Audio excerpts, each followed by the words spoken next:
Hello, how is everyone today? I was eating gummies and I forgot that I need to change screen. So, yeah, how is everyone today? How is everyone doing? Also, Kronos, do you know that I have like a quack on the sound alerts, right?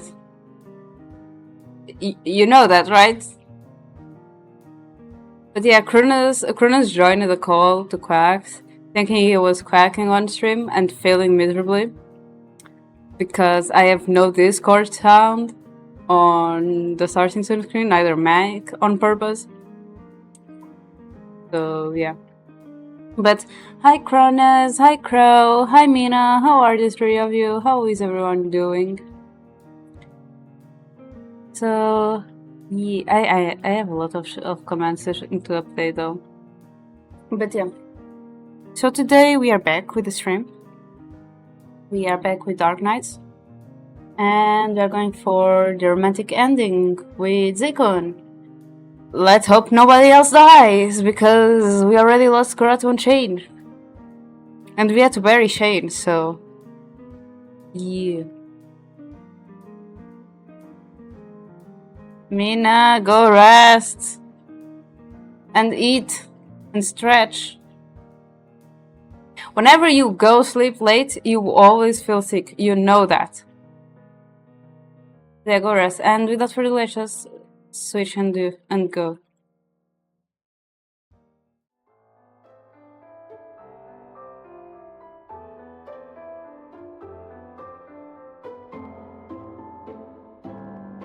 Okay, so let's see.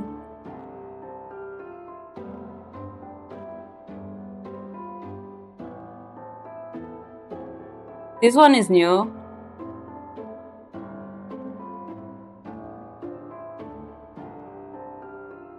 Yeah, I noticed you were streaming late. I was like, is Mina okay?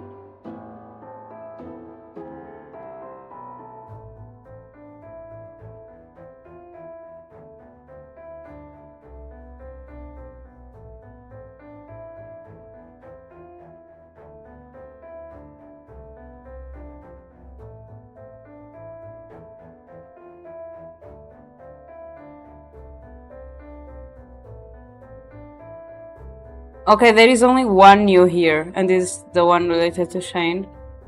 Not this one.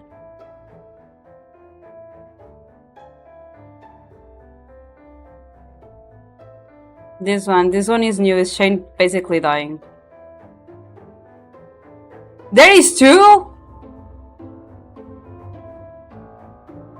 Oh my god.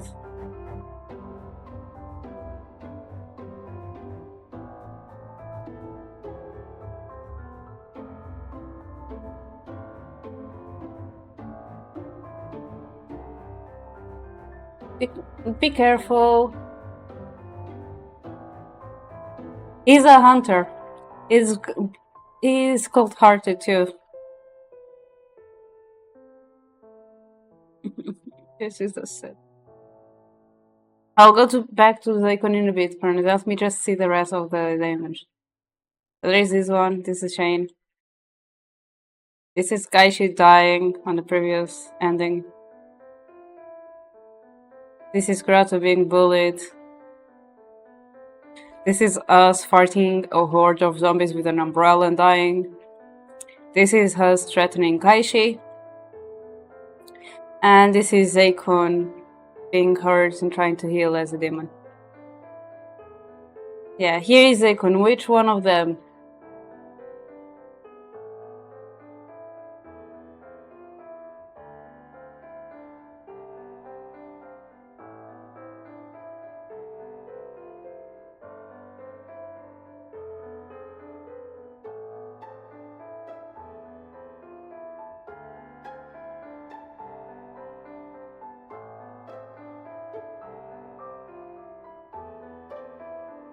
Eyes open or eyes closed?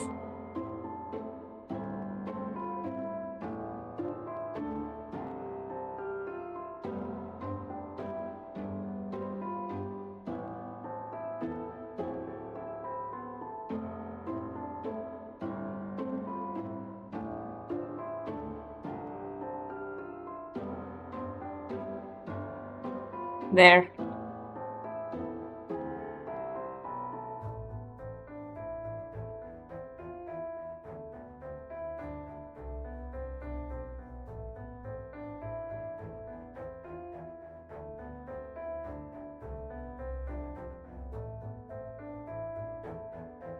Hi Barry, you Barry. I have here Barry. You. How are you? And I'm not cute. Nomi liked him too, Cronus. Nomi liked him. Before she met the Psycho Roya, she liked him too.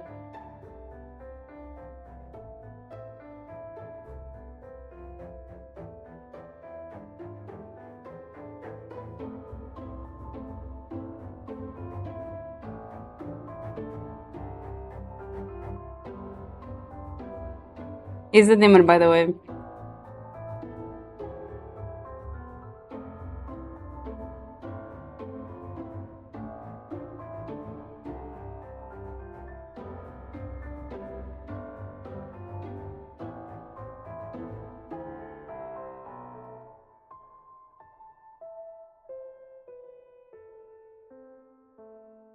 Yeah, about that, I don't know. So I don't know what happened. On the only two visual novels that I played on stream, the main character is that it always has some type of like similarity to my VTuber self, which people then is like, oh, is that you? I thought that was you like customize the character. I'm like, no, that's just a big character. However, the one they have for not like this type of scenes, she looks like 13. We are supposedly to be 18. I feel like we look at 16 on this one. I actually like the design of the main character for the DLCs though that aren't released yet, but we already got to see the design of it because the art style changed. But I like how she looks older on like the cutscenes and stuff. However, like the main how do you call it? The main visual, and that's something that they point out a lot, is that we look a lot young. And I think I have it. No, I have it because of I do my own thumbnails. So the main character, like the look of her on like the reference thing, is like this, which she looks like 30, and I'm just like, oh, I don't know how to feel about it, because then like the guys look all older except one of them, but that's also because of another thing. But then on the scenes she looks like that, the one on the screen, which I'm like, oh thank goodness, I'll be so concerned. She looks 13 and everyone is around like 18, 20s.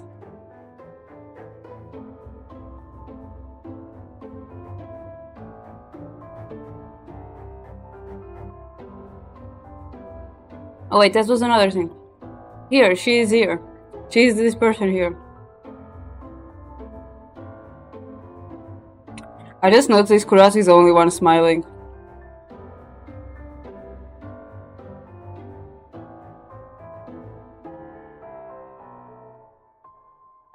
Wait, did I unlock any? I don't think so.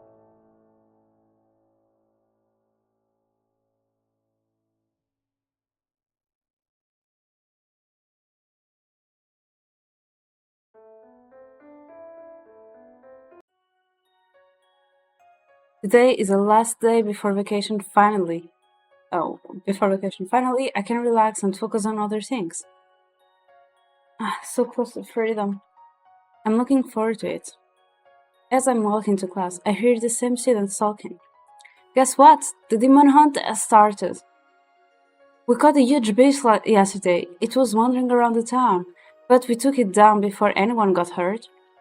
Never thought such a large beast was going around unnoticed. At least it's been taken care of now. I feel bitter upon listening to their conversation. A beast? I didn't notice anything weird going on. Of course not. Commoners can't see them. Only those with amazing superpowers, like myself, can see them. You sound like some magical boy. That is not manly. I'm a hero, you know? You called yourself a hero when you found a bunch of missing locker keys, so that is a different matter. We even caught a few people last night. They were acting all weird and they were drunk, like they were drunk. And one of the older priests said they were cursed. I bet he's talking about the zombies who attacked Zygmunt. I was worried that they would attack other after they stopped chasing us, but it looks like this group has taken care of that. They were sent to the hospital now, so everything will be fine now. This is the most important thing. Send zombies to the hospital. Yes! Isn't it amazing that we did so much in one night? We priests are making way more progress than the cops. Sure, nice, good, great, yay. I have a feeling the demon was behind it. Only they could curse people. It must be sending minions to cause uproars in the village. It probably sent that large beast too. We must take it down quickly before more curses spread. I shook my head and continued to my classroom. Oh, Divinello, are you sitting all alone? Oh, Ikui is with her brother at the moment, and Ryoji is busy with student council stuff. Oh, I'll keep you company then. So, what's up with the rumors going around? I've been hearing about them since I got here. Ah, right, you don't know. Well, people are getting kidnapped and murdered. The cops are investigated, but had no luck tracking the culprits down. It's because it's fucking horror. Sorry, I hate her. And recently, a group of priests have been going around trying to exorcise evil spirits and the demon. But there is no need to worry. These are only rumors. I shouldn't tell her too many details. She gets herself involved. Rather than shock, her face is filled with curiosity. Do you think they're actually achieving something? There's no right or wrong. Everyone's just going with what they believe in. The truth is far more complex. She blinks a few times before the corners of her lips curl into a grin. Tell me more about it. Why the sudden curiosity? This isn't something you should concern yourself with. Your thoughts are different than anyone else's. I'm just wondering why.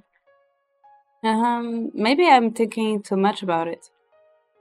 Will you sacrifice yourself to save people? Her sudden question throws me off guard. I blink confusedly. Huh? What do you mean? Like, if you studently had magical powers that could defeat the evil in this village at the cost of your life, would you use them?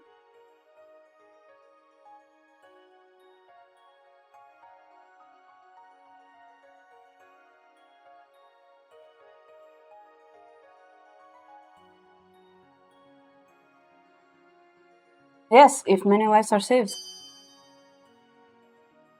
It's what the cops are doing right now too. I'll protect my friends if I have the power to do so. That's very brave of you. But don't worry about yourself. But don't you care about yourself? Of course I do. I understand that it is selfish of me and people will feel hurt from losing me. So the ideal outcome is to sacrifice nothing. If it only was that easy. In reality, you can't have everything. Hey, Diviana. Well, I have to go now. Talk to you later, Razumi. I wave at her and head over to Ryoji. Since when were you so friendly with elite class people? I don't know, she just transferred and seems nice. Anyway, did you need me for something? I need to ask you a favor. Can you take over as student council president for a few days? Why? I'll be busy with investigations. My father found the lead on the missing victims and needs my assistance. You were the previous president, and I don't know anyone else with experience in leading the student council. Also, I'm wondering if we have such a bad reputation for beating up people. How did we got elected the student council president? Because if I'm correct, we can't nominate ourselves. So someone has to nominate ourselves. So how did people vote for us? So yeah. I cross my arms and stare at him with outfled eyes. You don't have too much to. You don't have to do much. I just need you to supervise everything. Knowing you, you won't mess it up. So, pretty please? Alright, how's this? Could you do the investigations in my place? I accept. Ryoshi blinks confusedly and shakes his head. Wait, I wasn't serious. I'm sure your father wouldn't mind. I know what kind of job you're doing, and having extra hands won't hurt. I didn't. What about Ikuya? She can take over the position too. She's more capable than you think. I'll think about it. Ryoshi rubs the back of his neck and lets out a sigh. His body language says enough. You forgot something. What is it? What about my reward? You don't expect me to do this for free, do you? I... What about doing my homework for 2 weeks? 2? That's a lot. Besides, you don't even struggle with doing homework. It might not be a challenge for me, but it's still a pain to do it. I'm doing a job for the sake of this village. If 2 weeks isn't fair, how about a month? Actually, 2 weeks is fine. It's a deal then. After school, Yoji brings me to the police office and gives me the necessary information. He also lets me view documents about the kidnappings that could be useful. When we were little, Yoji and I used it to sneak around the office, trying to solve cases. Sometimes Yoji's father would give old cases for us to solve, and we would surprise him with our quick wits and intellect.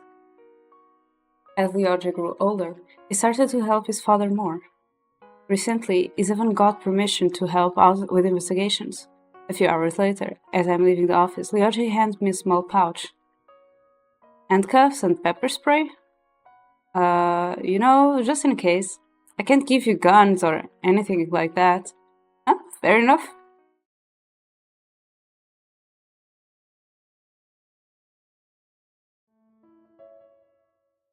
Okay, I didn't do this one yet.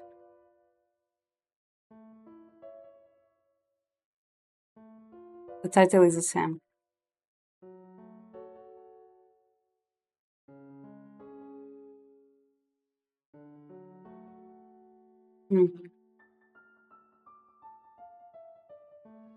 My first mission is to keep an eye on, but there's nothing here. My first mission is to keep an eye on my neighborhood. If there are any suspicious activities or people, I can report you to the office. Ryoji says that he assigned me there because my neighborhood has been without a guard for a while. It does not sound like a very exciting job, but at least I'll finally be able to do something. I sit close to my window and keep my attention to the street. My house is in the middle of the neighborhood, where I can see people walking in and out. I peek at the clock. 8:20 p.m. So far, no one has been passing by. Worried, I tap my pen against my notepad. Maybe I should take a break for now. I'll have to be awake the entire night, and it'd be troublesome if I were to accidentally fall asleep later. Few hours pass by without much happening. Maybe I got my hopes up too early. Right when my eyes start to get heavy, I see a guy walking into view. His movements are the kind of stumbling and shuffling that drunkards do. Other than that, it does not seem very suspicious. I observe his appearance and note it down. After he walks off, I see another person on the street. Wait, is that Kaishi? As soon as I notice the blonde-haired guy, I immediately get up. I know what abandoning my post in the middle of the job is not the best idea, but nothing good ever comes out of this guy wandering around at night. So let's follow him and see what he's up to. I take my equipment and grab my jacket. I'm working with Kaishi now, right? If he's doing a job, I can help him with that. Good, he hasn't noticed me yet. Looks like he's after that drunk guy. Oh no, is he planning to kidnap him? I need to stop him. Little by little, I silently approach Kaishi from behind, my pepper spray ready in my hands. I ran and jumped in front of him, aiming the spray at his eyes. Take this, you murderous Shinigami! Even though I had approached him from his blind spot, dodges it all at the last second. I keep moving around the nozzle until he grabs my wrist and moves the spray away from his face. I never expect to be hunted while I'm the one hunting. You dare kidnap more people? Don't you dare kidnap more people? I'm after evil spirit souls right now. You're telling me that drunk guy is possessed? Yeah?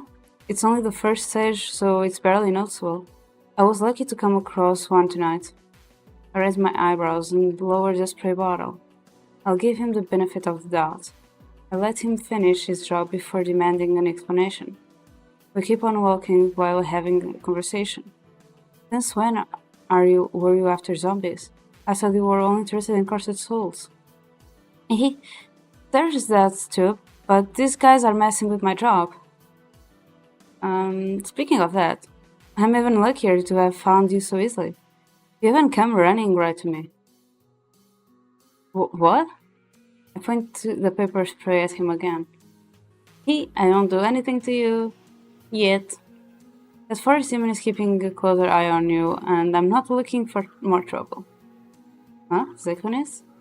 Maybe that is the reason why Kaishi hasn't laid a finger on me. Kaishi chuckled at my reaction. So, little girl, what are you doing out this late? I'm on duty, and you're my first suspect. What? But I haven't done anything yet. Really? How many cursed souls do you have now? 14. But don't misunderstand. I didn't kill all of them. I counted people who died of natural causes too. There are only a few souls left on my list. And you're still coming after Ikui and I, huh? Don't lay a finger on her or... Yeah. Gives me a brief smile, and I wonder if he really is going to keep his word. You better head home for now. I sense a few more evil spirits near me. So, you're better at finding zombies than people? Huh. Your cursed soul smell must be stinking to me. I lift my foot to kick at him. I won't leave yet. This is my chance to understand more about what's going on. Have we figured out what caused these spirits to be possessed with the dead bodies? Even though I've been fighting them for a while, I don't know the source. In fact, I don't even have a single lead. As far as I know, only demons can pull off something like this, and there are no demons in this world except for the forest one. Although maybe... No, never mind, I have no clue. Rashi runs a hand through his hair. As we continue following that man, he suddenly spots us. In response, he starts running. Without hesitation, we chase after him. Rashi is faster and easily catches up to him. I see it already in hand. He swings across a man's middle. A dark mass peels out into the air and vanishes.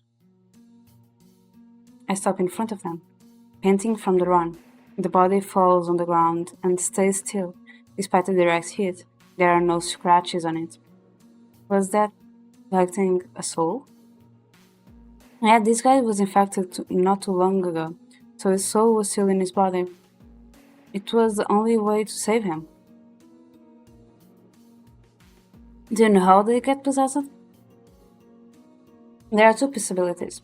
One is when a person, still alive, becomes the victim of a ritual that allows evil spirits to enter the body. The spirits then slowly eat away at the soul. The soul is lost forever, and the body becomes an empty shell. The second way of possession is to use an actual dead body. After the soul is forced to leave, the empty body becomes prone to getting taken over by evil spirits. It's a faster method than the first one, and usually done by non-Shinigami. You can tell when someone is possessed when they change drastically. It's very obvious to describe them as drunk. Given the number of dead recently, I guess the second is happening more often. I frown at it all and shake my head. Anyway, this guy was the only zombie around, so this area is clear. I'm heading to the West District. I'll head home and continue my duty then. Hey, if you encounter anything strange, make sure to tell me. Oh? I'm only missing a few pieces of information. Soon I'll solve this mystery and catch the culprit. I'll do my best for you. It throws me a wink and flies off into the darkness. Once I'm back home, I return to my usual spot. The night passes by very slowly. All I do is stare at an empty street. Finally, it is the weekend. I browse through the newspaper, but there is nothing new. Even the police have nothing to report. I completed my duty without any troubles at all. Oh my god, this phone call keeps jump scaring me. I get a call from the OG who asks if everything went smoothly. I tell him all the details except for the encounter with Kaishi and the zombie. The OG would be skeptical about it anyway. I saw a few people, but nothing out of the extraordinary. Out of the ordinary. I almost fell asleep from boredom. Wow, aren't you lucky? Getting rewarded for doing nothing? How's the queen holding up? Right, she's surprisingly good at handling student council stuff. Well, the workload should ease up since the holidays start next week. I totally forgot about that. Well, don't forget our deal. Given that we don't get homework during holidays, no problem. Hey, you didn't say which 2 weeks, so I assume the deal started right when you accepted the job. You can't have more details after I agreed to what I was said. Ah, fine.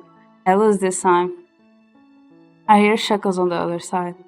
Whatever, it's not like the homework was a big deal. Tonight, I'm keeping watch through the window again. The streets are still empty. As I'm dozing off, I hear footsteps from downstairs.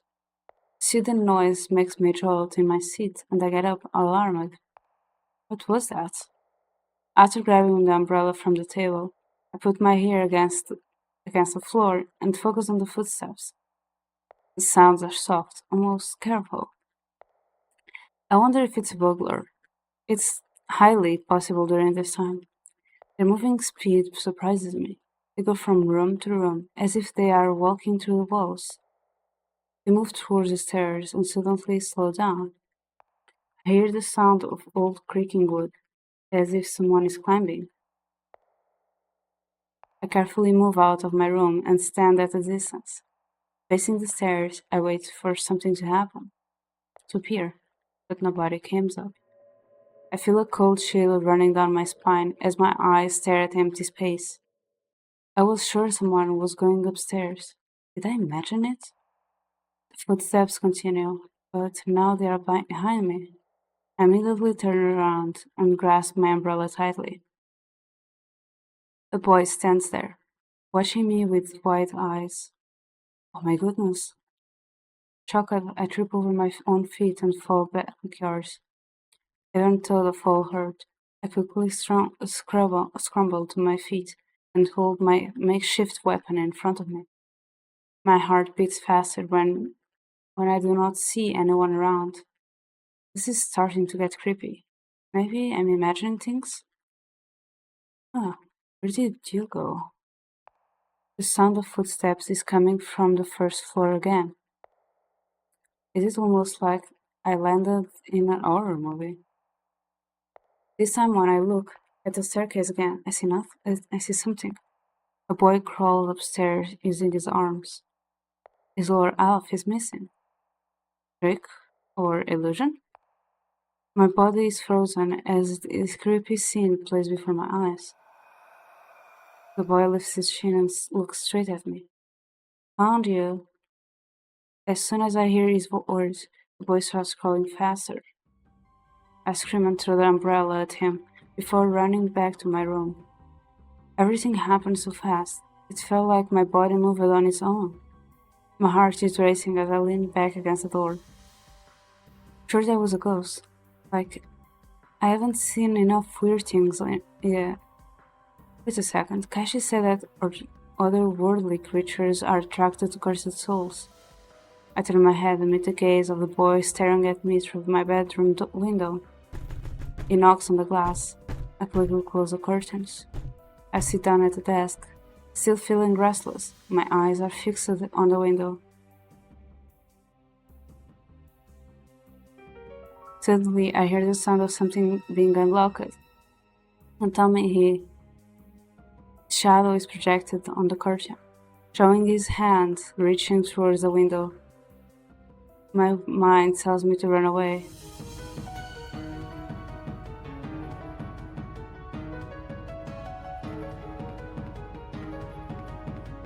I rush out of my bedroom and leave the house through the back door. The night air is cold, making me wish I had taken a jacket. Where should I go? Lyoji? Kuya? As I run down the road, I bump into a woman. She looks up when I apologize to her. Instantly, she reached out to grab me. What? I back away to dodge her. In a second, I realize this is not a regular person. Such bad timing. I'll have to report the zombie to Lyoji. Get away from me! From my pocket, I take out the pepper spray that Lyoji gave me. The woman is surprisingly fast. She grabs the bottle before I get the chance to use it. Now barehanded, there is no way of defending myself. I only have my handcuffs left, but it will be difficult to pin her down. All I can do right now is to get away from her. It's so dark. Which way is the police office? I continue to run and somehow ended up in the forest. The woman is still after me. Trees here make it easier to hide and shake her off. I run in zigzags and take many turns. As I hide in the bushes, I watch a woman looking around in confusion. In the end, she turns around, presumably having given up. I breathe in relief when she finally walks out of sight. With adrenaline gone from my body, I feel exhausted. Maybe I should go home. But what if that ghost is still there? The thought gives me chills and makes me hesitate about my decision. Where are you hiding from? A hand rests on my shoulder, and I jump in surprise. Ah! You're acting like you've seen a ghost. Oh, Zay. That's actually not far from the truth. What are you doing out here at this late?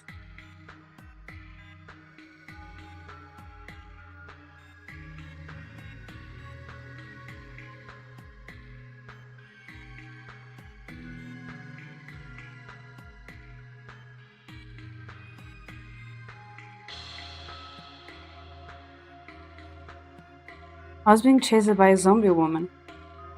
I could ask you the same. I thought you were hanging around my place. There were some things I had to take care of. I see. Anyway, there's a ghost hunting my place. I have never encountered one before and it scared me so much I ran from my house.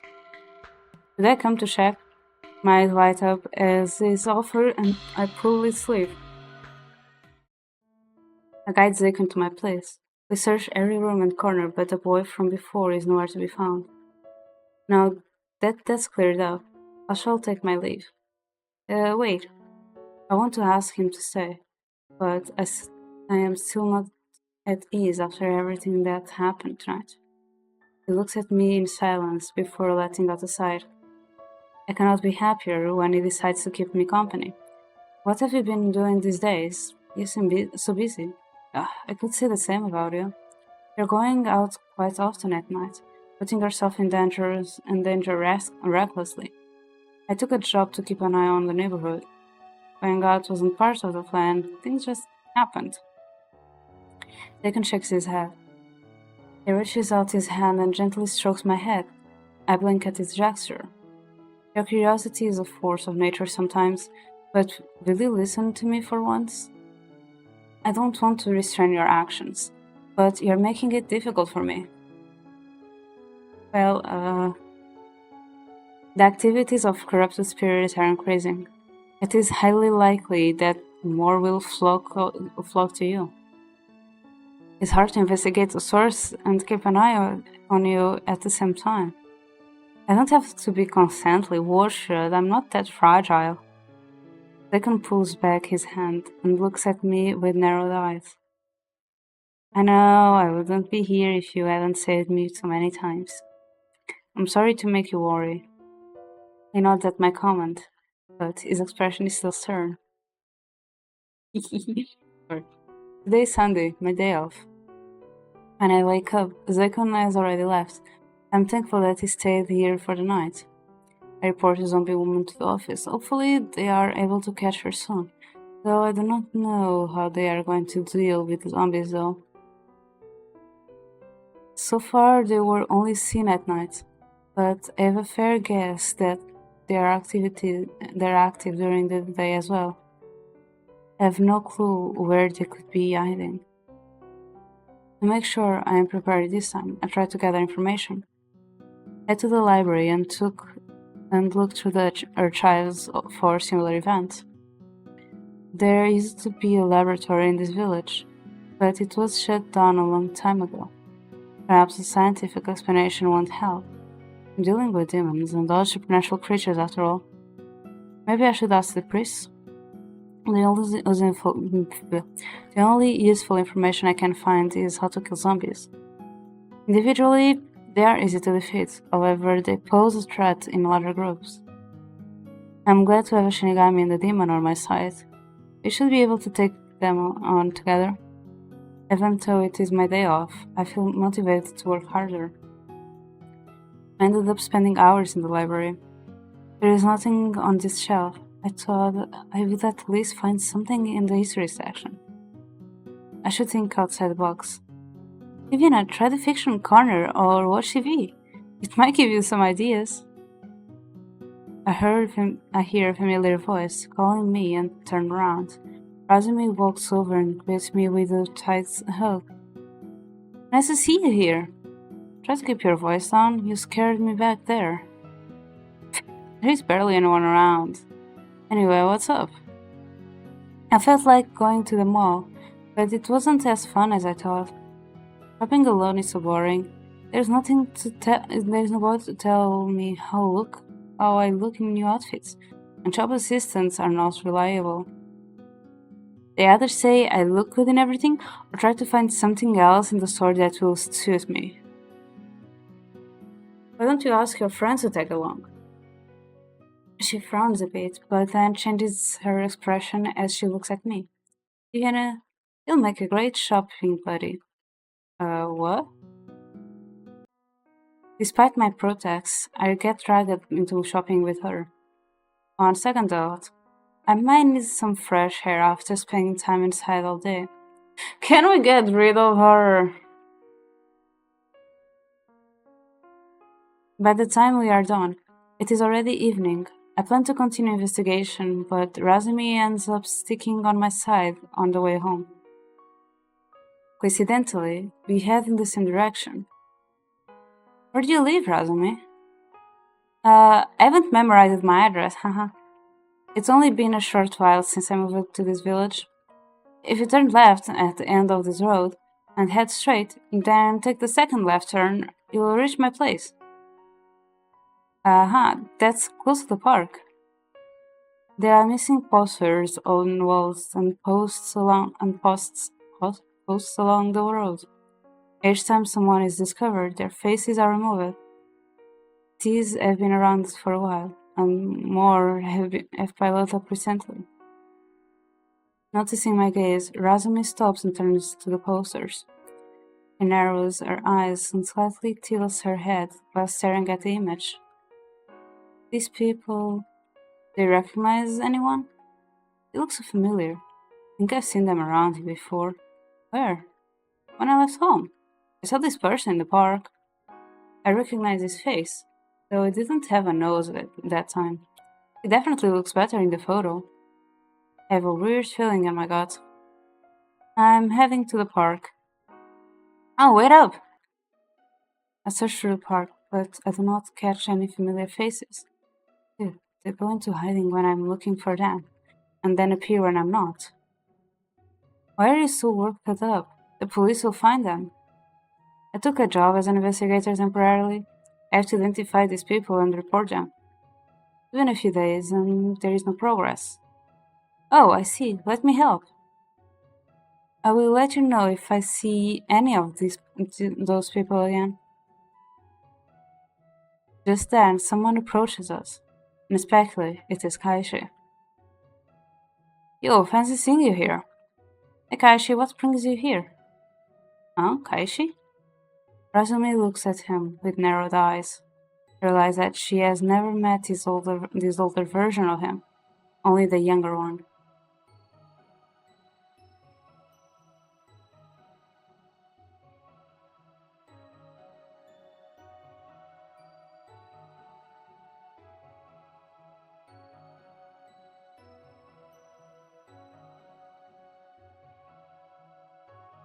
He chuckles amusedly at her reaction. Huh? It's just a friend of mine. It's like I've seen you somewhere before. I have a classmate with the same name. He has blonde hair and green eyes as well. Are you two related? Could just be a coincidence. I thought immediately runs through my mind. Isn't here to kidnap Razumi, right? Block Kashi's view of Razumi and stand on my tippy toes. I whisper in a serious tone while spinning my gaze on him. What business do you have here? You're not going to do anything to my friend, are you? I'm not interested in her. I'm after two zombies that are already in the park. It'd be a little hard with that girl over there. I won't be playing bodyguard for you both. You don't have to. I can take care of Razumi myself. When do we find out that she's a bitch? Because I'm quite done with her. Like, can we just tell her to fuck off? I don't like her. I turn back to Razumi and pull her towards the park's entrance. Let's go. Oh, we're leaving already?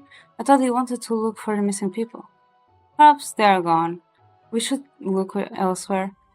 At that moment, our surroundings turn dark. Soon we are completely surrounded by zombies. Thanks, guys. She totally jinxed us. Stop, Viviana. You lured them straight to us. Kashi smirks and pulls his seat out.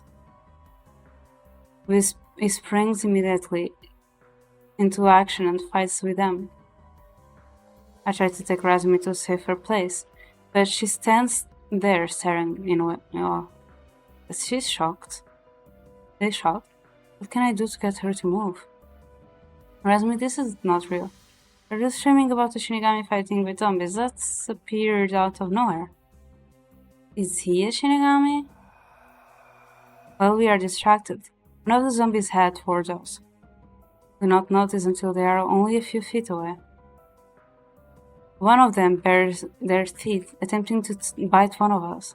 I quickly push Razumi away, putting me right in front of it.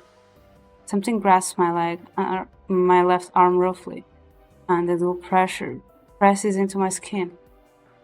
It does not take long until a striking pain shoots through my body. My arm is getting crushed. Forcefully, I kick him away and pull my arm free. My sleeve has been torn apart, causing a fresh wound on my skin. I got bitten by a zombie. I try to stay composed, so I can feel my heart beating faster. Viviana, hang in there. Azumi pulls out a handkerchief from her pocket and wraps it around my wound to stop it from bleeding. Go before they get to you. I might be done for. Oh no, don't you try to sacrifice yourself? Tell me, you don't want to die here, right? I heard that those who survive zombie bites turn into zombies themselves. You better leave me here. Just go. Razumi grabs my hand, but I pull it away, taking a step back. My vision starts to blur as a wave of dizziness washes over me. Did not expect anemia to kick in so soon.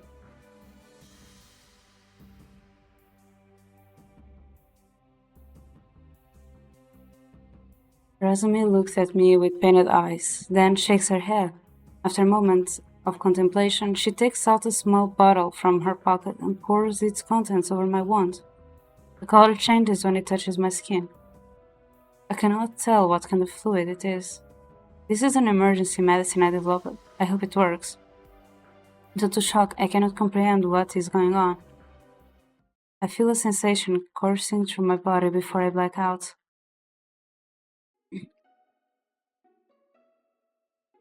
I slowly open my eyes and blink a few times to clear my vision. Judging from the surroundings, I am lying on a park bench. Ah, you're finally awake. Hearing Kaishi's voice, I jolt upright and realize that he's sitting beside me. What happened? How long was I had? Kaishi takes out a pocket watch to check the time. Nothing much happened while we were down for 147 minutes. I took down those zombies down and purified the souls that remained in their bodies. Where did Razumi... Worry about yourself first. I remember I got bitten by a zombie. I remember Razumi gave me something. Wait, am I dead? 100% alive and kicking. I look at my arm. There is not a single scratch, though my torn bloody sleeve confirms that it happened. How did it heal so fast? Kaishi leans down to look at me with suspicious eyes. On reflex, I back away. Your cursed souls are really something. You're too reckless. You only survived it because the witch gave you medication. Oh, what? That girl with you was quite suspicious. What kind of medicine did she give me? All I can tell is that it is infused with powerful energy. If she made this herself, she can even be considered a demon. I'm just assuming she's a witch for now. As Kaishi speaks, his attention seems to drift away. He looks like he wants to say more, but stays quiet. You're making me even more nervous. Well, I questioned her while we were out, and she does not seem to have any ill intentions. She even shared a piece of information regarding the zombies. After finding out what was going on in the village, she decided to come here to clean out the zombies. Unfortunately, she is not strong enough to fight a source. She was looking for a potential person to take this potion and fight against them. I'm pretty sure she chose me because it was convenient. It takes me a while to get what Kaishi was telling me. I bit my lip as I touch my arm. Most of the zombies are either evil spirits that took form or possessed dead bodies. The root is in the old forest. There has been a lot of dark energy gathering there nowadays. So I have never been able to cross that area because it's a forest human territory. What exactly is there? I don't know. This was all she told me. So what am I supposed to do now? Razumi expects me to fight off the evil spirits after taking a weird potion? I have inspected your body and... You inspected? Have fun on the cafe, Mina. Be careful, take care on your way. Don't get weird, it is, okay? I was making sure you weren't going to turn into Godzilla or something. There doesn't seem any traces of poison in your body, so you don't have to worry about turning into a zombie. I don't have enough knowledge to determine what the potion did to you, but try to keep an eye on any changes that might occur. Is there a way to get me back up to normal? Maybe if you allow me to experiment on you? No. Just kidding, you better ask the witch yourself. Where did she go? Kashi shrugs, with expression a bit tight. Even though my leg feels weak, I try to stand up. It's late, I'm going home. Like this?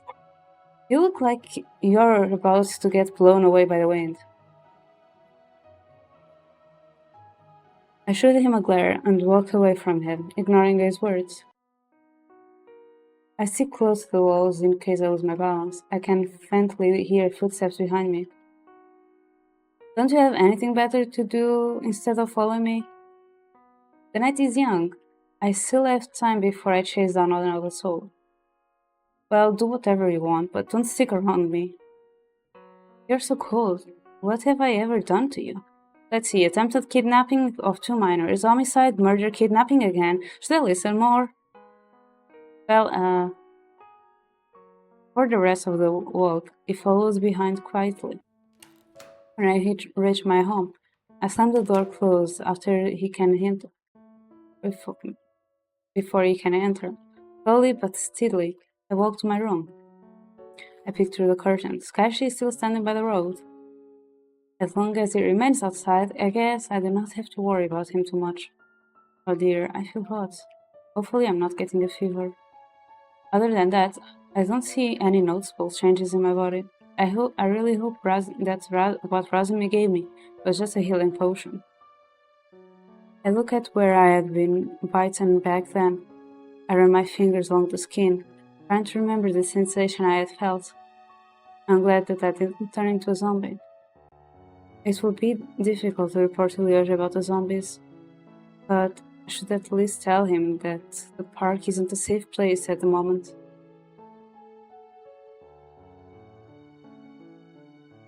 I get my phone and send Lyoja a quick message. Tired, drop onto the bed and fall asleep in no time. A soft voice whispers my name. To curiosity, I move around to find out where it came from, but I am only surrounded by darkness. Suddenly my body feels heavy, since cold chains pulling my limbs down. Even though I am frozen on the spot, I continue to look around and focus on the voice. Viviana, you have changed so much. Changed in what way? You have changed. Changed. Huh? I've changed? Kill her. Soon, I see the lit torches heading towards me. A wall of fire silently surrounds me, caging me inside. Am I getting burned alive? Wait, I'm not a zombie. Don't kill me, please. I'm not.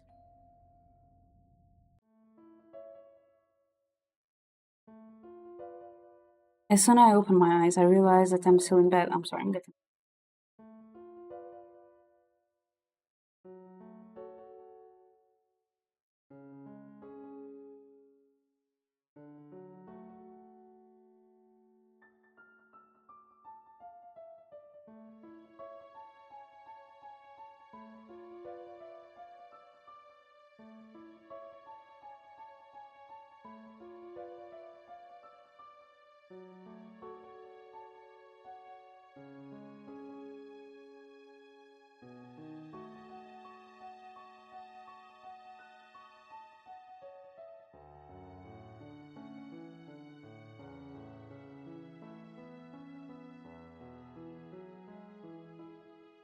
Oh, I forgot to check something talking about that.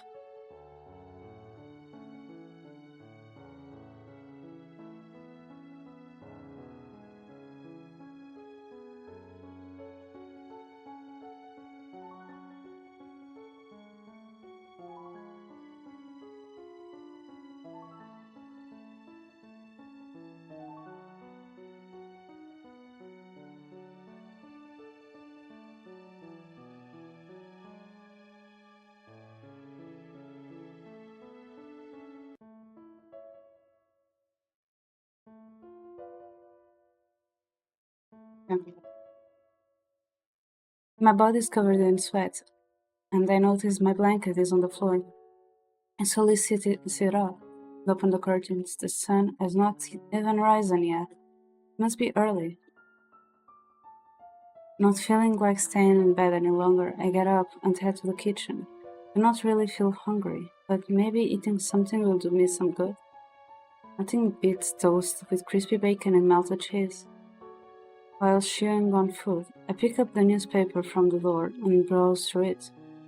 Aside from repetitive advertisements, there are new reports. I recognize a phrase from the posters last night.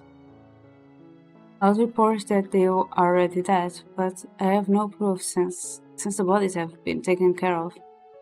I wonder what Zekon has been doing. I haven't heard anything from him in the past few days.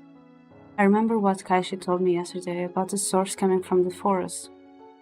So, Then Zekon should know about it.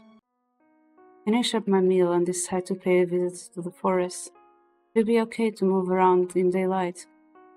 As I walk down the street, my eyes catch a glimpse of a dark mass passing by. Thankfully, it is just harmlessly floating around people, but it feels odd to see it. I have not gotten used to my ability to see spirits. As I go further into the forest, the number of spirits increase. They do not seem to cause any harm, so I move on, pretending not to have seen them. 2 marshmallow spirits pop up before me, blocking my way. Master, you mustn't enter the forest now. What's going on? The amount of dark spirits have increased, so it isn't safe to. I'm going to see Zakon. Wait, Master! We were ordered to send you back. Despite their warnings, I continue walking past them. Were there always this many? Yes, but lately, some of them have changed. Master, can you see all of them? Yeah. Anyway, where is Zakon? We aren't supposed to tell you. I give a new order. Find Zakon for me. The marshmallows look at each other and start discussing it among themselves. After a while, they seem to come to a conclusion. They agree on the condition I do not tell Zakon he led me to him, and that I take responsibility for anything that happens. I feel the surroundings changing as I move on. While my attention was elsewhere for a second, the marshmallows have vanished into thin air. Hey, where did you two go? There's no one here. This is a weary sound behind me. Think about ignoring it, but then something grabbed my arm. Immediately pull my arm away, looking at my assailant. Lummy purple eyes meet my gaze. Busted? I thought that I told those two to keep you away from here. It sounds like you're trying to hide something from me. Believe what you want. Is chasing after danger a favorite pastime of yours? I was just worried about you. Haven't spoken in days, and now you're greeting me with "go away."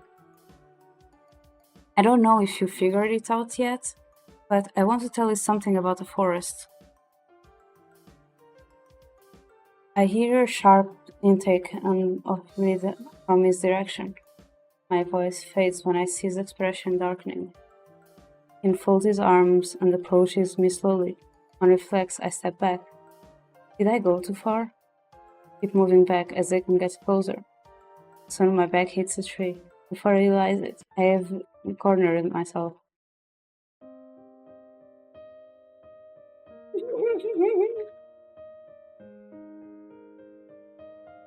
I need to send this to Aya.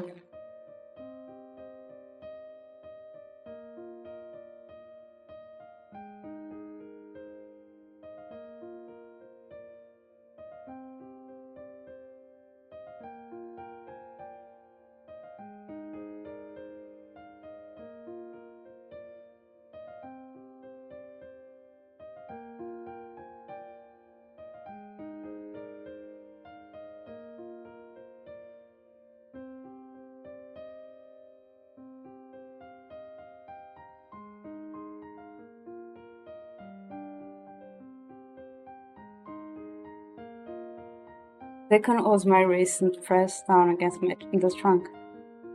I gasp as I see them change in behavior, but I still see it looking into his eyes. They are in pain. His hands are trembling against mine. Is it not hard to see through him? I slowly pull my hand out of his grasp and put it on his cheek. My lips form a soft smile.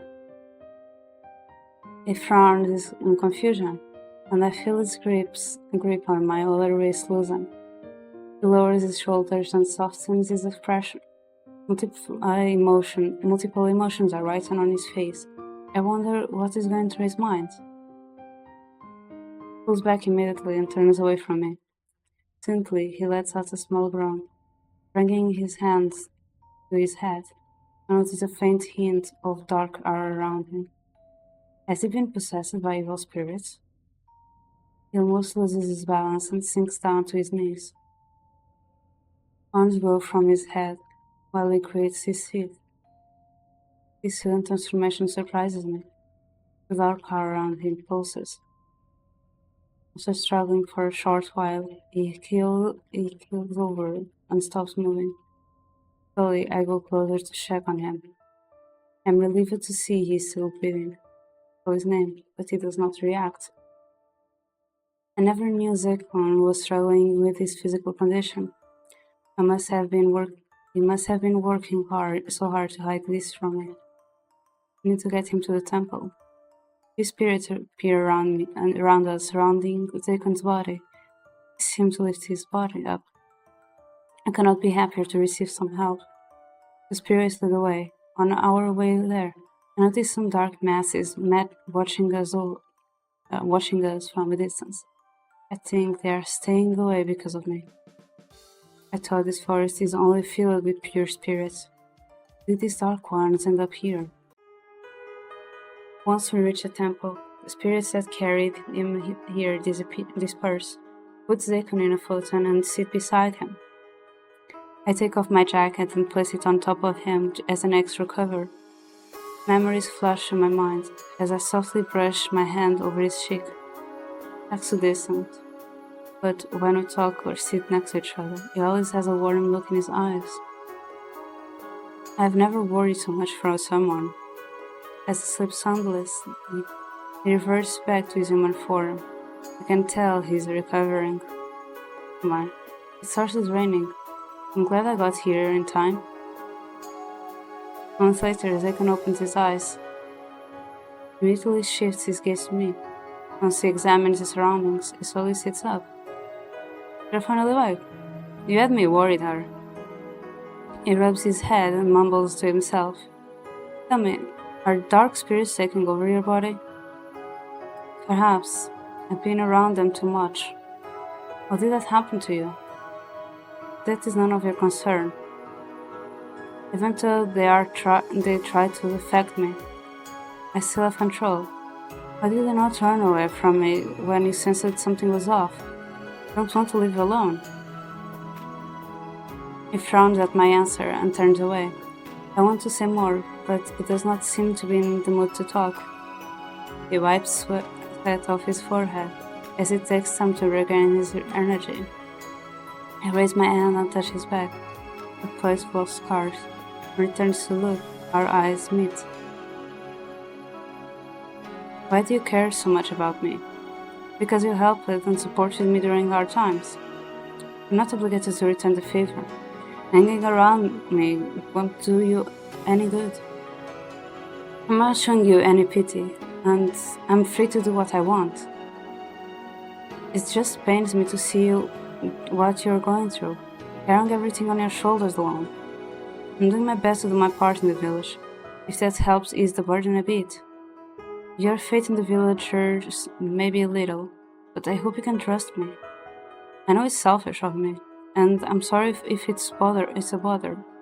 I lower my head and bite my lip. Even though I have known him for a while now, he still has many walls around him.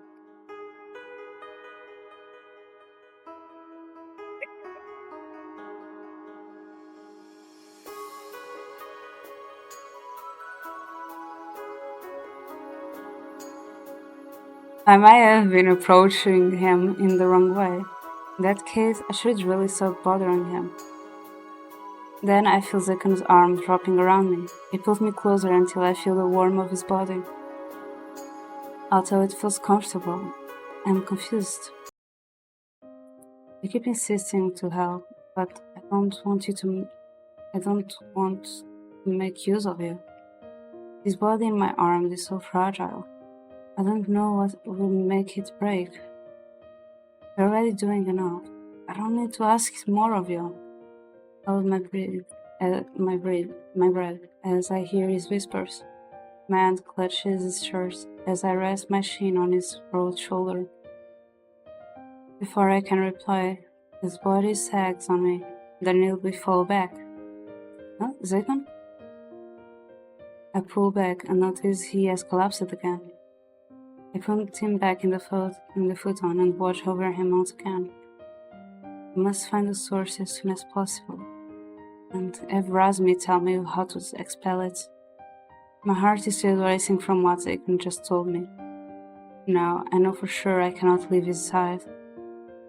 I take out a hand kefir shift from my pocket to wipe away sweat from his forehead.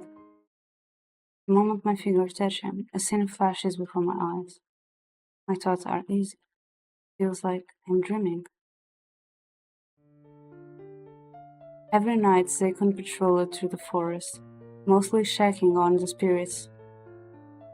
There were dark spirits lingering from the very start, but lately they had grown into a worrisome amount. At some point, unknown creatures started to merge into the original residents of the forest. Some even mutated into different species. Those dark spirits are disrupting the balance. There are way too many. Some idiot must have brought them here. It took a few days of searching before Zaykan bumped into a mysterious portal. In an older part of the forest, a hole floated in mid-air. Maybe something had caused this. Too much damage from a dumb mistake. The temple guardian will take care of the remaining scraps. With a single gesture, he closed the portal. The nights passed by soundlessly, and the forest seemed to have found balance again. On the other hand, strange things started to happen in the village. The remaining dark spirits had left the forest and now roamed the streets. I think my place is haunted. Every night I hear strange noises. Before my house was so quiet that you couldn't even hear crickets. My dog hasn't returned for a few days. I am certain everything around the barn was locked. How could she have escaped? My wife suddenly caught a rare disease. I hear voices talking to me around a certain time of night. Odd, because I live alone. Many rumors started to spread. Everyone blamed the forest demon, thinking it brought calamity again. To please them, they brought offerings to the shrine. I have never laid a finger on this village. Those idiots put all blame on me just because of some baseless rumors. At least be thankful that I keep other demons away from you. During his patrol at night, Zaykan noticed a little girl walking along the forest. He refrained from exposing himself and simply watched it from a distance. This is the child from that woman who had back-mouthed me. What is she doing all alone here? Mommy, where are you? I'm so lost. Daddy said there are demons in the forest. I want to go home. I hate demons. The girl started to cry as she moved further. Being so loud, her cries startled a nearby group of sleeping bats. They swarmed around the girl and picked on her. Wings hit her face. That fueled the fire. Spirits got restless and chased after the girl as well. It made even more carried. Invisible hands? Ah! The girl waved her arms around wildly and ran aimlessly through the forest. No, don't go in that direction. Spirit stopped chasing her. Zaykan went after the child, but the girl suddenly disappeared from his sight. A little further away, there was a cliff. The girl had not seen this and fell right off. It did not take long for the village to find out the child went into the forest. Madam, I don't think she walked off the path. The undergrowth is quite crowded here. She's a small child. She could be anywhere. Be careful, there is a cliff not far away. This is her hairband. My girl couldn't have. No, she couldn't. It is dangerous in this area. Rumors say that the demon possesses people and lead them off this cliff. Why did it have to be my innocent child? Give her back, you heartless demon. The woman broke down, falling to her knees. Her cries were filled with rage. The man guided her back to the village. There was nothing else they could do. Zaykan quietly watched the scene from the shadows. Dark spirits swarmed around him and whispered their thoughts. You say I should have helped her? I can't anticipate every incident. Your attempts to push guilt onto me is futile. In the following weeks, more incidents occurred in the forest. The famous writers, Redo and Kate, both drowned in the rivers. Second tried saving them, but by the time he arrived, it was too late. As these people were declared missing, rumors about the forest demon started spreading again. Some priests even got called to purify the forest. They did not manage to catch the demon himself and spirited away harmless spirits instead. All Zakon could do was watch the home his grandmother built crumble down. Master, don't you feel bad that everyone is blaming you for every incident? I don't care. I don't bother to ask. I don't intend to save them either. You protect the spirits. Why not help the people too? Maybe they will change their opinion of you. What about those blessed ones? Even though they are living in the village with the villagers, surely they are on your side? Tell that to my grandmother. All humans are the same. One day, a blessed soul entered the forest. Unlike previous visitors, this little boy did not seem to be scared. He even played with the spirits that floated around. They seemed to be fond of him as well. It was the first time Zekon saw such an interaction. The boy came back multiple times. During each visit, he played around with the spirits. Zekon only observed, not wanting to intervene. After all, the boy was carefree and was only having fun. As time went on, Zekon deemed the boy as a non-threatening, and slowly shifted his attention away from him. Also helped that no villager came to look for him. However, one day, a stray demon entered the forest. Immediately sensing the little boy's presence, it devoured his soul in no time at all. Zekon caught the demon in action, but just like the previous times, it was too late. There was no way to retrieve souls that had already been eaten. This experience left him blank. Master, are you okay? You seem to be moody today. Don't ask such silly questions. Today one of those blessed souls got devoured. Of course Master is unhappy. I thought he wasn't fond of them. It's different this time. Zekon returned to his temple and encountered the surprise.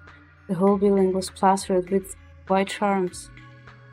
He commanded these familiars to clean them up before he entered. I've only been away for a few hours, and it's like a group of priests hosted an exorcism at this temple. What's written on the charms? Purify, no more evil, go away, demon. Our master. As if such little tricks will harm me. Those charms are just a small annoyance. Clean them up if they come again. When will the guardian return? I've been housekeeping this temple for ages. A long time had passed before Zekon encountered the next blessed soul. Presence was faint, but it caught his attention nonetheless. This was when he met Iviana. It was one of the very few times Zekon directly interacted with a villager. Because of his previous mistake, he decided to keep an eye on her. Master, it's quite unexpected of you to save her. I don't want to see someone dying before my eyes again. That's so kind of you. It's nothing like that. It's for my own benefit. The villagers will start cursing me again if another's life is lost. Evil spirits easily got drowned or Zekon. As if he was a magnet, their voices whispered around him. Demon should act like one. Trick those you've earned their trust. Kill them, eat them. Ugh, why are there so many spirits surrounding us? I knew this was going to happen. Just don't listen to them. As long as I stay on guard, these evil spirits won't stain me. Bacon releases these streams of light, striking the dark masses around him. The spirits only float away temporarily. As Zukin spends more time with Viviana, his opinion on him would change. The girl tried changing what he could not. He met more people and he realized they were not as bad as he thought. After the incident with the tourists, Zukin did his best to keep people out. If those lost in the forest were to get possessed by dark spirits, he could chase the spirits away and guide the people back to the village. As a result, there were no more disappearances in the forest. The number of incidents was reduced, and priests stopped coming to the temple. From there, they started to interact less with humans, but there was one person who kept coming back. Even though she knows what I am, why does she continue to stick around? Way to go, man! You're creating bonds with the villagers! It's not like I want that. It's a good development. Despite what he thought, Zekon kept saving her from trouble. As his heart opened to her, more darkness started to surround him. Despite being fully aware of this situation, he kept going. He had to finish what he started. Master, why are you suddenly so dedicated to help every one of them? I just changed my mind. But your condition, I'm not... Bacon curved his mouth as he coughed up blood. You can't keep going like this, or that hunter will really take your life. Can't stop now. Master. Dark spirits have increased again lately. The forest spirits are restless. Where did the guardian of the village go anyway? He's supposed to be the one to keep excessive spirits away, not me. The guardian disappeared a while ago. No one can just disappear. It must be somewhere. Can't possibly... No, I'll find a way somehow. Deacon took a deep breath and bit his lower lip. Unlike the guardian, he did not have the power to purify spirits. All he could do was keep villagers away from harm and protect the pure spirits in the forest. Over the next few days, he detected some odd presence, a Shinigami and an angel. The angel was not doing any harm, so Zekon merely let her be. However, the Shinigami's intentions were very easy to read. Despite his efforts, Zekon failed to protect the few souls that were being snatched away. Unable to watch more of them get taken away, he fought the Shinigami head-on. Several villagers even got accidentally killed during the battle. With Zekon distracted, stray dark spirits possessed the dead bodies, resurrecting them as zombies. Since then, Zekon stayed in the forest to keep guard. He was running out of options. I became teary-eyed after the memories fade. I feel like I understand Zekon more now. Also, just remember something. I'll be right back.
I'm back. I forgot to lock my door. Since they were talking about the house and everything, I just remembered that. I became teary-eyed after the memories fade. I feel like I understand even more now. If it were not for the villagers, maybe he would not have turned it out like this. I hold into his hand and squeeze it lightly. I wish to share his burdens. Then his thumb brushes over mine, and he opens his eyes. I was just checking your body temperature. There are more effective ways of doing that besides holding my hand. I'm feeling better now. No need to keep worrying. Embarrassed, I let him go and give a nervous laugh. He gets up. Silence falls between us. While I'm lost in thought, he gazes into my eyes. It is as if he expects me to say something. I wonder if he knew that I peeked into his memories. Did he show it to me on purpose? You should have gotten all your answers. He sighed softly, heading towards the temple entrance. I noticed that it is still raining heavily. He grabs his awari and puts it on. Where are you going? You just recovered. Checking if the spirits are safe. Spirit-eating demons occasionally appear and they have to get rid of them before more damage is done. What happens if you can't? Since Master is bound to the forest, he will disappear along with its residents. So he shares the same lifespan as the forest spirit? It sounds like a curse. It is. The color around his neck is proof. Look at Zekon's color. Never really put much thought into it until now. But there is a solution. If one of the blessed souls returns there, enough. You don't have to tell her. Zekon silenced the marshmallows. Anyway, I'm going out. Stay here, just be safe. Knowing that my process rarely worked, simply not don't watch him leave. After a short while, however, I start heading in the same direction he did. I hope I can catch up. In his current condition, he isn't in a state to fight. Earlier, I noticed a dark mass sticking to him. Thankfully, it does not take the marshmallow spirits. I can ask for their help if I lose sight of him. Forest is calm tonight. I see bright spirits floating around. If every one of them dies, Zekon will too. They are like fragments of his life. I observe the spirits around. They look so cute. I'm so captivated that I almost forget that I'm feeling Zekon. And where did he go? He's moving so fast. I start running but stop when I hear voices ahead. Hiding myself in the bushes to watch what is going on. You've got guts to enter my territory again. Dang, my spell failed. Guess you're more powerful than I thought. Anyway, I came here on official business. Can't you look the other way for once? Last time I told you I will not hold back if I see you again. Just for once? No. So disagreeable. Now I see why your reputation is so bad. Zekon sighs and shifts into his demonic form. Kashi pulls out his seat, and with a burst of smoke, he is already a few feet away from Zekon. He swiftly swings his weapon in a way meant to kill. The sharp edge almost touches Zekon, if not for the strings he immediately conjures to block the attack. Things that look like tree roots grow out of the shaft Kashi's hit, calling for his opponent. Zekon seems to be at advantage. He is slower based on his previous battles I have seen. He is even breathing harder than usual. He isn't in good form today, so why is he still fighting? When I look closer, I notice a black mass tangled around his body, like chains weighing him down. Your time is over. The evil spirits will consume you soon. If you lose your sense of reason, who knows what you will do to the village? I'm here to take care of you before anything happens. You only came to take advantage of my state. Without me around, you're able to steal souls freely from this village.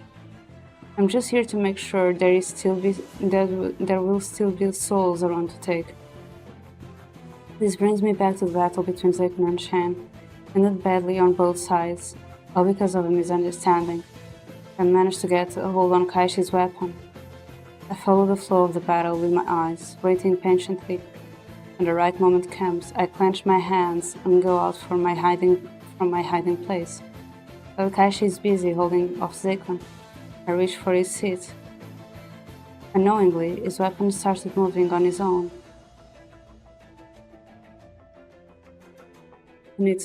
Being on the path, I take full blow of his attacks.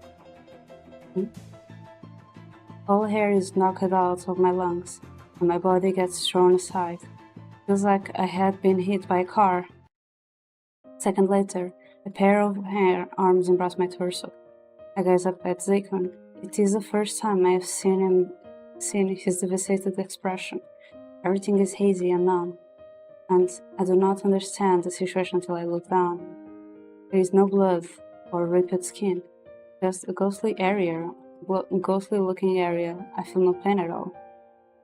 Zekun is saying something to me, but I cannot hear it. I open my mouth, but no words cross my lips. My attempts to speak are futile. Slowly, my eyelids start to close. My gaze fixed on Zekun, I notice the aura around him is growing darker. More spirits surround him, as if he's drawing them in. Shortly after, I pass out. My surroundings feel so cold, like I'm being frozen alive. This is how it feels to die. My senses grow duller until I feel nothing. I do not know how long I spent in that state. Instantly, like waking up from a deep sleep, all feeling returns to my body, and I slowly gain strength in my limbs. When I open my eyes, I am surrounded by bright spirits. For some reason, I am wearing different clothes, and the gap in my body has disappeared. A familiar face pops up into view. You're awake! Razumi? She looks different, but I can tell it is her. I slowly sit up and try to process what is going on. Thank goodness the potion worked. Those wings. Are you an angel? Am I in heaven? No, you didn't die. The potion I gave you last time is a dark type that protects your body from poison and magical attacks. It was created by the ones who sealed the previous forest demon away. It only activates when you're closer to that, though. I used my own powers to heal your body after that. I have walked on the edge of that too many times to be surprised. It does not even feel like I am normal anymore. Thank you for patching me up, but why didn't you say anything about that potion? You're dying from the zombie bite? I didn't have time to think it over. So what am I now? I've survived the zombie bite and the Shinigami attack. Did I gain more powers? You're just you. The potion just made sure you didn't die too early. Too bad. As I try to get up, Marshmallow spirits greet me in relief. Master, you're alive. Thank you, Angel, for helping her. Don't fret. I only patched her up a bit and switched her torn clothes with new ones. I check my body if anything else is off. Everything seems fine. I remember Zekun and Kashi battling when I got hit. I asked the spirits what happened after that. Our master thought he died and let his guard down at that time. He got possessed by all the evil spirits in this area and went on a rampage. How could that happen? The Shinigami left this village as he thought he couldn't get your soul anymore. He didn't want to deal with our master either. Where did Zekun go? The master went to the village. If you're quick enough, you can catch up with him. I'll go right now. I have to stop him from doing something he'll regret. Razumi mentioned something back then about having the power to save the village. Maybe I was a bit dramatic with the phrasing. I meant your barrier. It's capable defense against attacks. In fact, I think it's raging widen after getting into contact with my potion and the spirits. I don't know enough to tell you how exactly you can use it, but I believe you can figure it out yourself. Razumi pats my shoulder and smiles to reassure me. Why is this direction is weird? With the marshmallows leading the way, I find my way back to the village. Not long after, I encounter people in uproaring along the streets. Maybe they're running towards the park?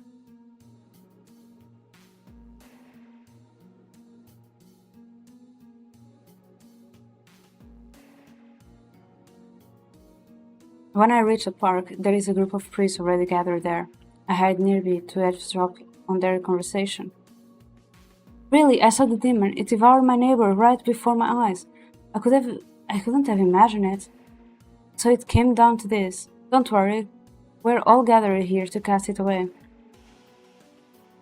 Can you describe its appearance? It has crimson hair and glowing eyes. On top of that, are large horns on its head. It attacks it like such a beast. That thing can't be left alive. Unable to contain my anger, I step forward and snap at them. Hey, you shouldn't talk about him like that. And that was a flat-out lie. Nobody has ever seen the demon before. How do we know if he even eats humans in the first place? Who are you? Why should we listen to you? You might be spouting nonsense too. What do you know about demons? Calm down, madame. She might be our new recruit. The priest looks at me and bows politely. Were you that new girl who applied for the new position? I do not know what this position is, but for now, I'll play along. Be easier than searching for Zakon alone. As a priest sought their tactics, I realized they would use it to bait to attract the demon. The rest of the group will ambush him.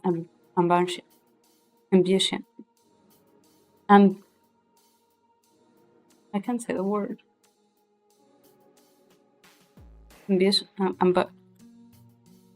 Ambush.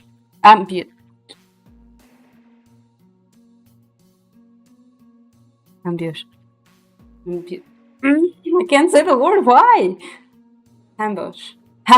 Oh my god. Finally, ambush. Their strategy is questionable, yet they think of it as a hard-tied plan. One of the leaders is able to sense dark energy. Using his senses, he will figure out where Zakon is hiding. I have to find Zakon and help him escape without them noticing. Maybe I can make it look like an accident. There is a lot of dark energy coming from the library. Everyone gets into position. The entrance to the library has been smashed into pieces, as if a bull had run through it. Seeing the damage makes me worry. As much as I want to hope it is not Zakon's doing, he is definitely capable of something like this. I wonder why he would do such a thing. This place is so large. Could be hiding anywhere. I tried looking upstairs. As I go up, I feel a strong aura approaching me. It feels familiar. From the corner of my eye, I see a book thrown at me. I catch it in on time with my one hand. Reveal yourself. Is that you, Zakon? I notice something kneeling by a pile of books. He's holding torn pages. The shelves in front of him are a mess. Books are scattered all over the floor, mostly ripped apart. Once I get closer, I recognize Zakon.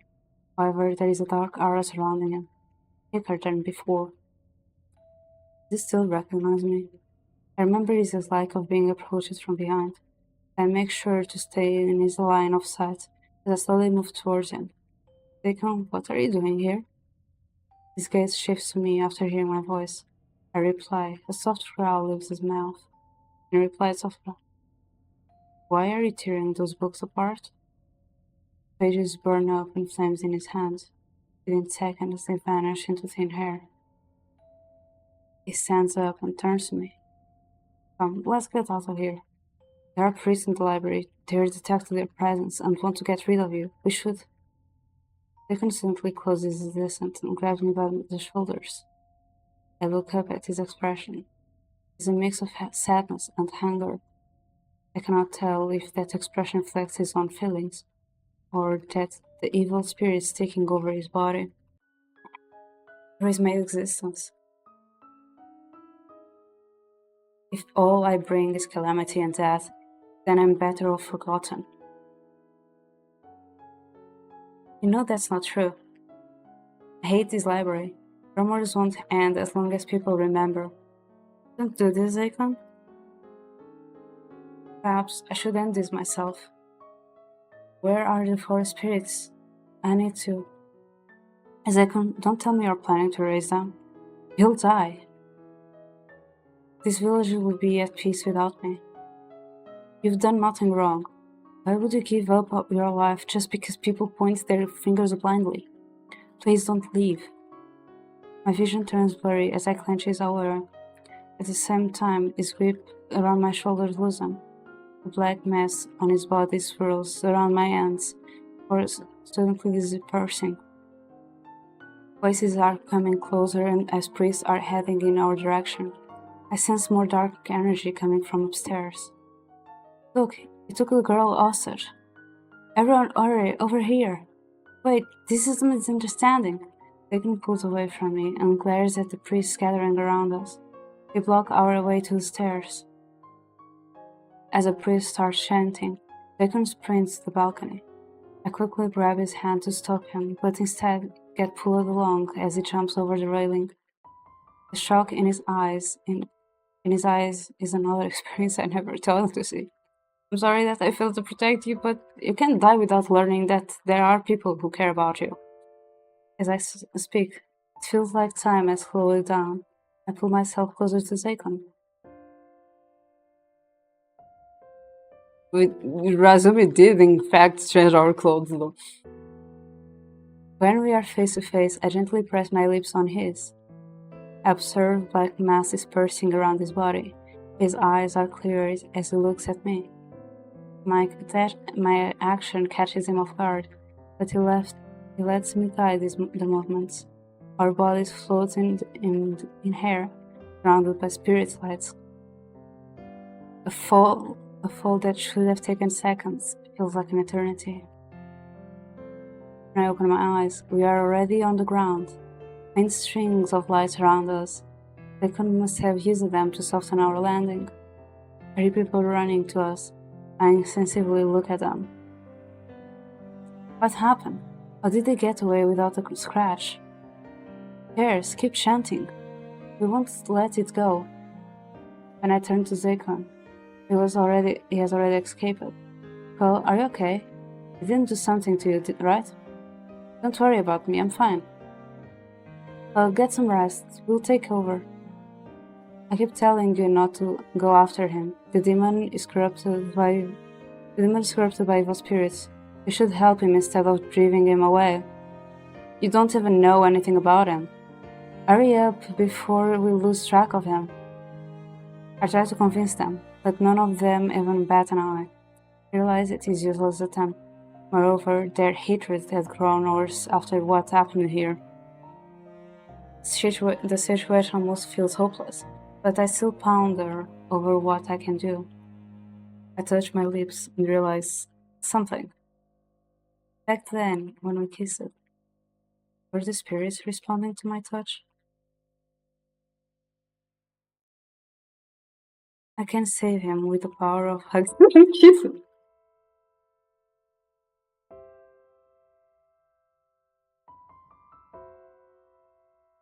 I'm sorry. I'm sorry.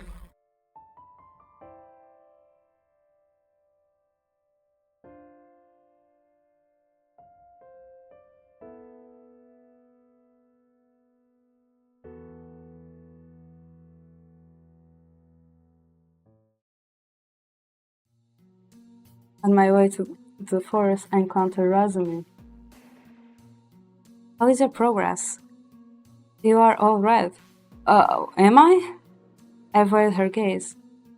I don't know how many spirits are still attached to Zekon, but I figured out a way to drive them away. He must have absorbed all the spirits within the village. I can't even sense them anymore. I figured as much. Any new strategies? You can help me out too. I can lead you to where he is now, but I'm not fighting him. You're an angel. You were even powerful enough to treat my life-threatening injuries. Yeah, I don't have that great of a power like you think. Healing and defensing spells are my specialty. A demon like him can instantly kill a pure angel like me. Right. At least we're starting to be suspicious of her. Leslie leads me to the forest and puts a protective barrier around me just in case. Along the way, we pass by a few people who had collapsed on the ground. They probably followed Zekon were here from the village and could not bear the intense dark energy coming from ahead. Two priests are helping them, but I think they will be fine. My priority right now is finding Zekon. As I go in further, find the trail of blood. Zekon didn't kill anyone, did he? I cannot tell whose blood it is, but I do have a bad feeling about it. I feel more anxious as I approach. I stand in front of the temple, peek inside the hallway, but there is no one. Wow, it turned back close, huh? Just when I am about to enter, feel a presence behind me. My heart starts to beat faster as I stare at the big shadow cast before me. I take a deep breath as I try to keep myself calm. I make my way from Zekon and keep my eyes locked on him. There is so much dark mass around him that it is hard to distinguish his body. He looks even worse than he did before in the library. His clothes are ragged and fresh wounds cover his arms. When he notices me, his expression turns fierce. All that blood, is it yours? Without a word, he suddenly leaps towards me. In reflect, I raise my arms to block him. Even with his injuries, the dual movements, his physical strength still overwhelms me. I should stay close to him for my power to work, but I cannot get hurt either. Zekon, it's me. I'm here to help you. I know you're strong. Resist those evil spirits. The groan leaves his lips as he stares at me. He distances himself as soon as he releases evil spirits and are living. As soon as he realizes evil spirits are leaving his body. It looks like Zekon has lesser control. Spirits are sticking to him. But those spirits are reacting to me. I should find another tactic to end this before he escapes. Did he think just disappearing would put the village at ease? They can always warp the story around and make you the culprit again. But that won't change a thing. They'll find another scapegoat, you know? They saw me with you. They might think we're associated with each other and come after me. Can see Zekon's expression changing. It was surprisingly easy to provoke him. I didn't mean what I say, but I needed to distract him. When he charges for me again, I raise my arms, ready to prepare my barrier. My eyes cannot keep up with his movements, so I barely have time to react when he changes direction. In a split second, he grabs me from behind. My heart nearly stops as I let my guard down. I hold my breath, and my body prepares for the worst. Yana, help me. His arms are wrapped around me tightly. I notice his hands are shaking. Zekon's whispers bring me back to my senses. I will release you from this darkness. Direct the flow of my energy towards him. Huge flow of dark mass surrounds us. I cannot see anything as my vision is only black. I feel his warm against my back, my back grow cold. Then Zekon releases me. Turn around to face him, but I still cannot see anything. My hands fumble in empty darkness. I didn't cast him away, did I? I call his name, but there is only silence around me. Till my vision returns. The area around me is empty. There is no single trace left of Zekon. He did it! I hear voices coming from the bush. Soon the group of priests from earlier approach me. That was astonishing. I have never seen a purification spell of such high level. There is no single sign of the demon left. I can't believe that finally, after all these years. The priests gave me a ton of praises as they celebrate. I barely hear them with this sinking emptiness in my chest. The priest decided to head back, but I want to stay here a bit longer. Looking at the temple brings back memories. I feel my eyes filling up. Why these tears? Maybe he's in a happier place? I feel my legs getting numb. Take a deep breath and try to collect myself. Two lights suddenly pop up in front of me. Marshmallow spirits? Thank you for saving Master. You're truly a legend, because Master absorbed the dark spirits within him. They have been purified thanks to your power. The forest is clear now, too. Why are you so sad? She must be worried about Master. We should bring her to him. I wipe my cheeks and stare at him confused. The spirits lead me inside the temple to a small room. I see someone sleeping in a futon. A soft glow is coming from his body. Zekon? We brought him here to recover. He has a hard time keeping his human form because of the damage those evil spirits caused. Better to let him rest for a while. I sink to my knees, my energy instantly draining from the relief. I can feel my eyes getting watery again. I will wait until he recovers. Do you mind if I stay here tonight? Master will be pleased. I'm glad. Let's prepare a futon. Thank goodness no one died. I visit the temple for the next few days to check if Zekon is okay. It seems that no one has learned that the demon is still alive. Rumors surrounding him have ceased, and so have the demon haunts. Zekon is finally safe. Feel Zekon's presence grow strong day by day. When he finally comes to his senses, weeks I have already passed. When I meet face to face again, he seems a bit shy. Thanks. What for? The spirits told me you've been taking care of me every day while I was unconscious. It's also thanks for saving me that night. I was foolish to let my guard down, and those spirits took advantage of me when I lost control of my emotions. How did they manage to save me? Someone gave me a potion that strengthened my power. I could have really died without their help. I'm sorry about that. I met him and take his hand in mine. Everything I did was to help you. I promise that I didn't I? Was that kiss to help me too? The scene at the library flashes through my mind. He remembers that? I turn away and cover my blushing cheeks. Zekon chuckles at my reaction. Obviously, it's so that the spirits will react to my... But there are other ways of doing that, though. I never imagined it'd be so bold about it.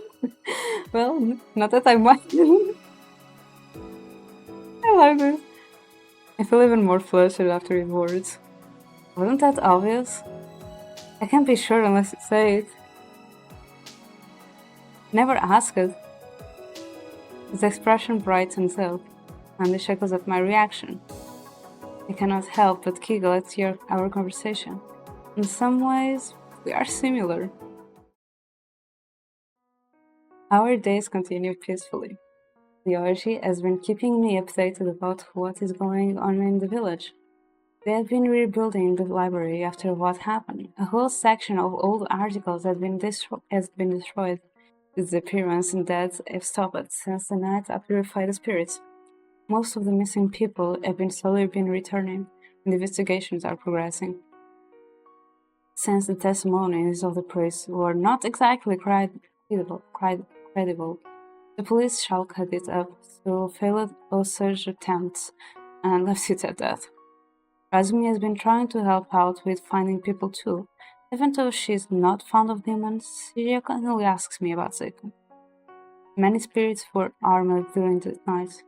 It will take a while before the forest finds its balance again. I've not seen Kaishi since then. Maybe found a new job in another place. Priests have been sending gifts to my school as thanks for my heroic deed. Various rumors have been spreading around since that night. One of the popular ones being that the demon helped to drive all the dark spirits away. Unexpectedly, this has inspired some people to become supporters of the great demon. I told Zekon that I would change people's opinions of him. I think I made a bit of a difference. That night, that was the only time Zekon exposed his presence within the village. But to the village knowledge, it was his first and only appearance. Since he has not showed up again, the village believes that Zekon is dead. Only a trusted few know that he's still around, and I intend to keep it that way. I'm surprised that he has supporters at all, much less a few. So, what happened to the demon after? Call him Zekon. The evil spirits were cast out from his body, and he promised not to do something reckless again. I really want to meet him again. I knew from the start that he was a good man. You can always pass by the temple. He will be glad to know you're doing well. Have you been visiting him every day? I have never seen you treat a guy that way. I see a ship forming. Stop it, Ikuya. You can't stop him from writing fanfiction. She's one of those. Still, I never expected things to turn out this way. His attitude was horrible in the beginning. But anyway, him, huh? It doesn't seem like your type at all. But I'm glad he opened up to me. You've changed it as well. Huh? Have I? We rested her chin in her palm, smirking at me. I know what she means, but it is hard to tell for myself. I'll start soon. Oh. 2 years have passed by. Spring season has come and I am graduating soon. The village has been peaceful. Rumors about the demon are gone. Now it is just another story to tell. Tonight is the full moon. They can promise to take me to a certain place. What are you wearing? It's called a bikini. Most people wear these when they go swimming or to the beach. I mean, why? Didn't think I was going to jump into the hot spring naked with a guy, were you? Tosses the towel to me and turns away. Easy to say that there was nothing to see. But now it matters, huh? It's different now. What is different? I'll go first. Ignoring my question, he starts to unwrap his sash. Soon, I hear the sound of splashing water. I let out outside and give in to his request. With a towel wrapped around me, I slowly step into the hot spring. As I make myself comfortable, I notice that Zekon is a bit far away. Don't you get closer for the healing effect to work?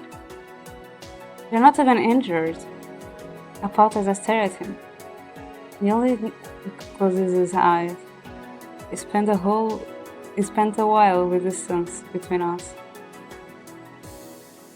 If he's going to stay there, then I'll go to him myself. I hold the towel around me tightly and start moving towards him. Hey, wouldn't it be funny if I surprise him? I want to see his reaction. Confidently, I grin and take a dive. I cannot see much underwater, but I already know where Zekon is. I start swimming in his direction. When I'm almost out of breath, I quickly rise up. Gotcha! When I jump out of water, I splash water in his face. I unexpectedly ended up in front of him. I won't until he stays still, his eyes looking at me in surprise. Sorry about that. Never change, do you? Hey? We don't look great in this. We don't look. We went from 13 to 16 to 18. He fixes up his wet hair while I take spot against the rock next to him. Oh, to be fair, we are 20 now, yeah. Still, we don't look 20. We look older. The energy around me is a bit strong. I don't know if you can take it. I'm most comfortable next to you. It is cute that he worries about me.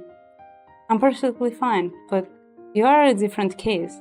Are you fine with me around? He stays quiet and shifts his gaze. Even though he's acting composed, I can see through him. I lean against his arm and enjoy the moment. Together we watch the vivid sky. Romantic ending! Achievement. A new religion. The cult of the great. But yeah, since I saved this, I'm just gonna do this next time. And the next guy is gonna be Sashiro.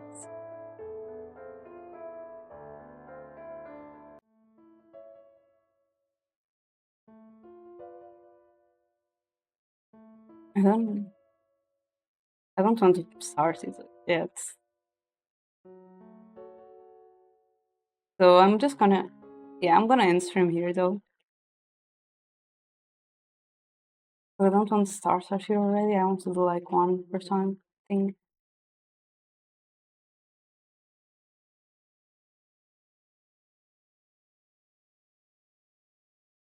Let me just switch.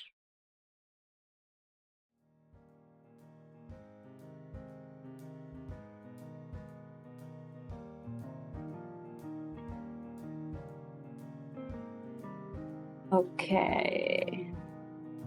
Let me see who is streaming though.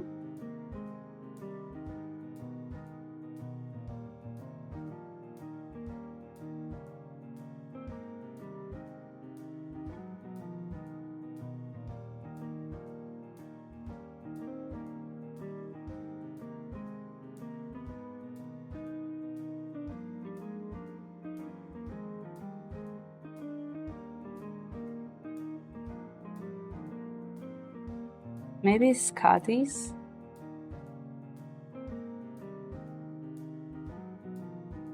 I haven't read her in a while.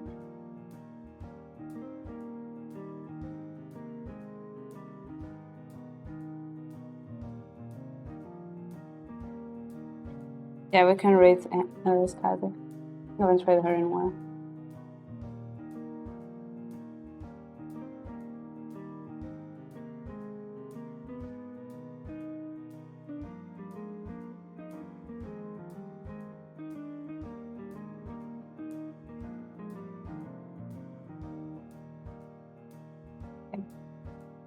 Thank you so much for everyone who joined me today. I really appreciate it. I'll be back tomorrow with a collab with Cronus. 7 p.m. EST, which is midnight, GMT +1. So yeah, you are back to San Haven tomorrow with Cronus. So thank you so much for everyone who joined me today. I really appreciate it. Sorry for the short stream, but not really sorry because that way I can just do my things. And we've finally got the thematic ending with Icon. So my tactic works. We need to do bad choice, good choice, bad choice, good choice to get the normal ending, and then do like all the good choices for the romantic ending. So keep that in mind, and thank you so much for joining today. I really appreciate it. And see you tomorrow. Bye bye.